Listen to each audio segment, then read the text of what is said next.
not die. All of us will refuse to let that happen. No one will ever forget my husband's name, and I will make sure of it. It will become stronger, bolder, louder, and greater than ever. My husband's mission will not end, not even for a moment.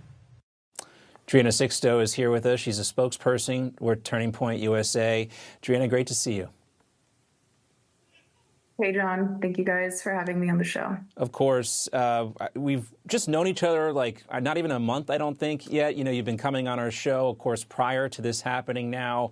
And it's been, in some ways, bittersweet to learn how much and how well you knew Charlie Kirk. I just wanted to give you an opportunity to talk about that.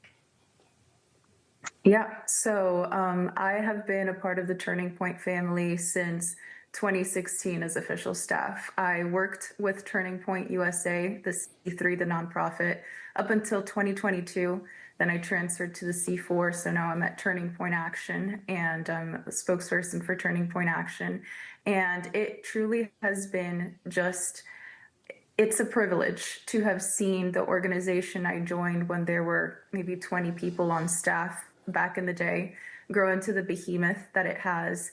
It's insane to think that back when I first came into the team, Charlie would personally interview the people that he would bring on. And so it was a much closer relationship back then. It's crazy and amazing to see how the conferences and the speaking events that he would go to would be from 300, 400 people inside auditoriums at these colleges, at these universities, to having him grow such a huge following that he would take these debates and these discussions outside so that thousands could participate instead of just hundreds.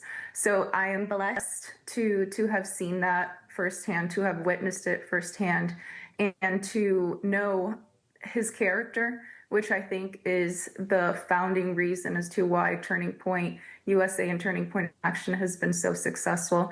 It's the fact that he truly enforced our actual culture points. So we have 3 culture points, and these are ones that we would read out loud before every single conference, before every single event. We as a staff would get staff meeting, we would get together and read these out loud. And those are grassroots humility, warrior spirit, and persistent innovation. And in the spirit of Charlie, I think that we should hold on to these culture points, embrace them as our own, and continue the work that he was doing. One of the things, I'm a little embarrassed to admit this, Driena, you know, I didn't know Charlie Kirk as well as you. I met him a couple times. I've been to some of the Turning Point events. They are, of course, big, and it's amazing to see. But I didn't really realize how deep the respect and passion is for what Turning Point is doing. And you saw that over the weekend, over the last few days, by how many people posted pictures with Charlie Kirk, how many people showed up to these memorial services. How many sports teams did we see pay tribute to Charlie Kirk over the weekend? And I still think, I mean, you probably know this, well, obviously you know this better than I do, but just the scope and the reach that Charlie Kirk had. Talk to us a little bit about that. Yeah, he went where nobody had gone before. He went into the ideological bubble that was college campuses and universities. They were a leftist ideological bubble, and he went in there and popped that bubble by being a conservative voice that people could flock to and also hear both sides, right? Because he didn't just preach at people, he opened up a dialogue, he opened up a debate so that the people surrounding could hear both sides and then judge for themselves where exactly it is that their own political beliefs, their own personal values stood. So his voice and his message went so much farther beyond the political realm, right? I think it truly touched the culture. I think that a lot of younger people, Gen Zers, Gen Alpha even, look to him as somebody who would say boldly what they were feeling or were thinking. His message transcended this country, right? It transcended borders. I saw vigils in Europe. I saw vigils in all parts of the world for Charlie because they knew what he stood for, which is free speech. And something that stood out to me, a quote that I saw over the weekend, which I thought was really important, is that the tyrant's reign ends on his death, but a martyr's reign begins upon his death. And if people thought that Charlie was a huge person before, a huge personality, now, because of his passing, his voice, his message is truly going to resonate in the four corners of the earth. I think that that's what we're seeing. And I know that myself and so many people that followed him and that were, I guess, awakened by his message, by his passion, are going to continue the work that he has done. Yeah, I know. I think you nailed it when you said it wasn't just a political thing with Charlie Kirk. It was more of a cultural thing. And again, we saw that all the sporting events, Morgan Wallen referencing Charlie Kirk, even Coldplay doing the same thing. It really was deeper than politics, and we're starting to get an understanding of just how deep it is right now. Well, Driena Sixto is going to come back with us. We're going to talk about Democrats now embracing socialism in just a moment. But just before Charlie Kirk was assassinated, he authored the foreword to a book. The book is set to be released next week by Charlie's longtime friend, Pastor Lucas Miles. The book is called Pagan Threat: Confronting America's Godless Uprising. And in his Washington will be watching the situation closely. Let's welcome back Driena Sixto with us from Turning Point USA. Driena, as someone whose parents fled communism, I mean, what is it like in the conversation you're having with them when we see mainstream Democrats here in the U.S. now embracing this stuff? Well, I mean, I think the reason for this happening is because people don't enjoy what they have. They don't appreciate what they have until they lose it. A lot of people think that socialism cannot come to this country, cannot destroy this country in a way in which it has wrecked countries like Venezuela as of late, right? One of the more recent example, as it has wrecked Cuba. But absolutely, it can happen. And it can happen within just one generation of us completely ignoring the fact that politicians would want to trample on our freedoms. My grandparents left Spain on my dad's side because of Franco. They settled in Cuba. Then, unfortunately, they got Fidel. So my parents came here to this country.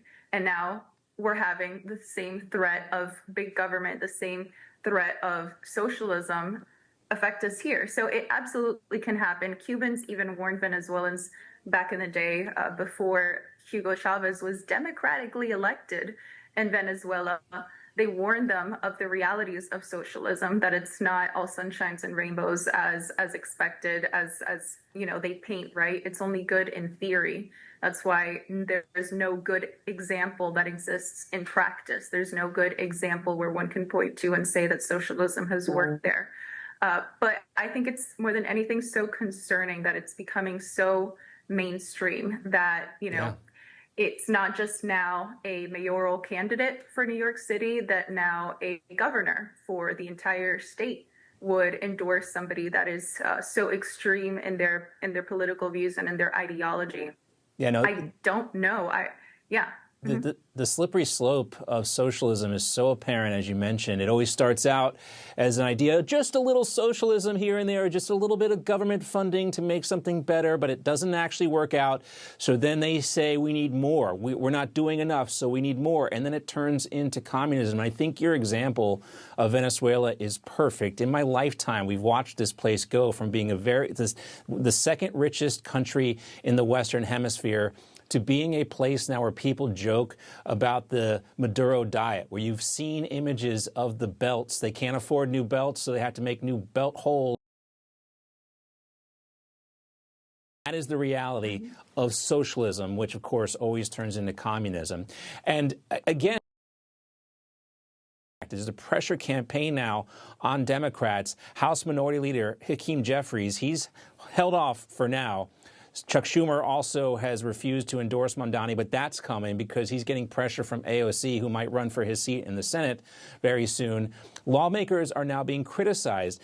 Chris Van Hollen, who went down to El Salvador to have margaritas with the Maryland man, also a known gang member and human trafficker. Chris Van Hollen said this about Democrats who don't endorse Mamdani. That kind of spineless politics is what people are sick of. They need to get behind him and get behind him now. Behind him and get behind him now. This is not looking good for New York, Driena. No, absolutely not.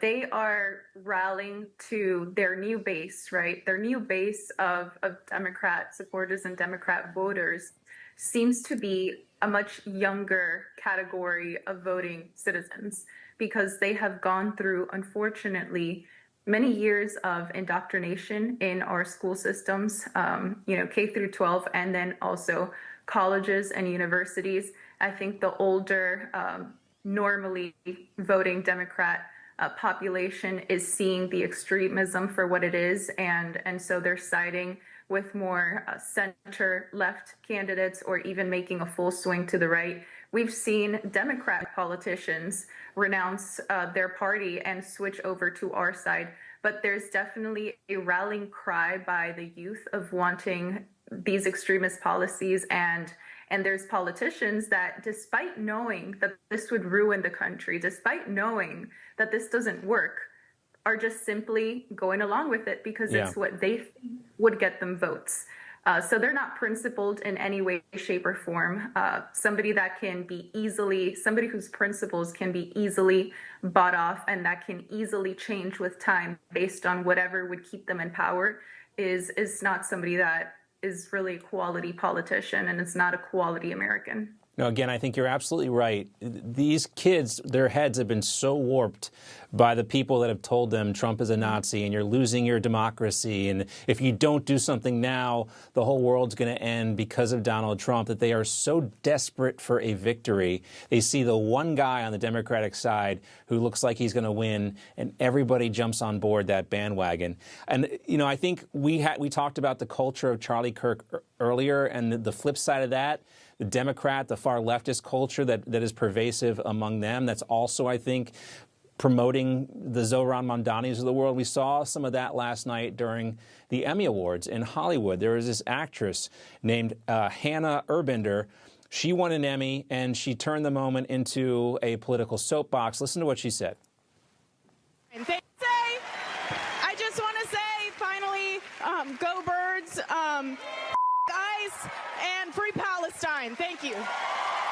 For many reasons, I feel like it is my obligation as a Jewish person to distinguish Jews from the state of Israel because our religion and our culture is such an important and long-standing,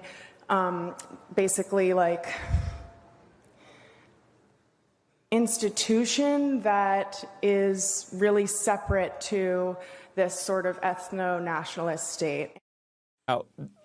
Taking it back to Charlie Kirk, Driena, there's been a lot of talk about what Charlie Kirk said about secular Jews and the danger that they pose to civilization. He wasn't talking about the people that go to temple. He was talking about people like that who are so warped that they would actually support Palestine, which means supporting Hamas because they still control Palestine, and do it in such a public fashion like that is disgusting. I think more than anything, it's something that Ricky Gervais, who was one of the hosts not too long ago for one of these really large award shows, he said it best. Celebrities know nothing about reality. They're completely disconnected. So they truly should just go up there, think whoever they need to think, and walk right off. I think that definitely applies here. It's such a complicated situation, and most people, again, are led by misinformation from the media, and they form these bad decisions, these bad personal opinions. And you saw the whole crowd sitting there clapping like trained seals for that type of stuff. It's just mind-boggling. Hate to leave it there, but Yeah. on a negative tone, Yeah. but we got to say goodbye. Driena, great to have you with us. We look forward to seeing you back in studio with us Thank you. very soon. Always appreciate your insights, and we're thinking about you and everyone else at Turning Point. Thank you. Still a lot more ahead here on John Bachman Now. We will get more on the investigation.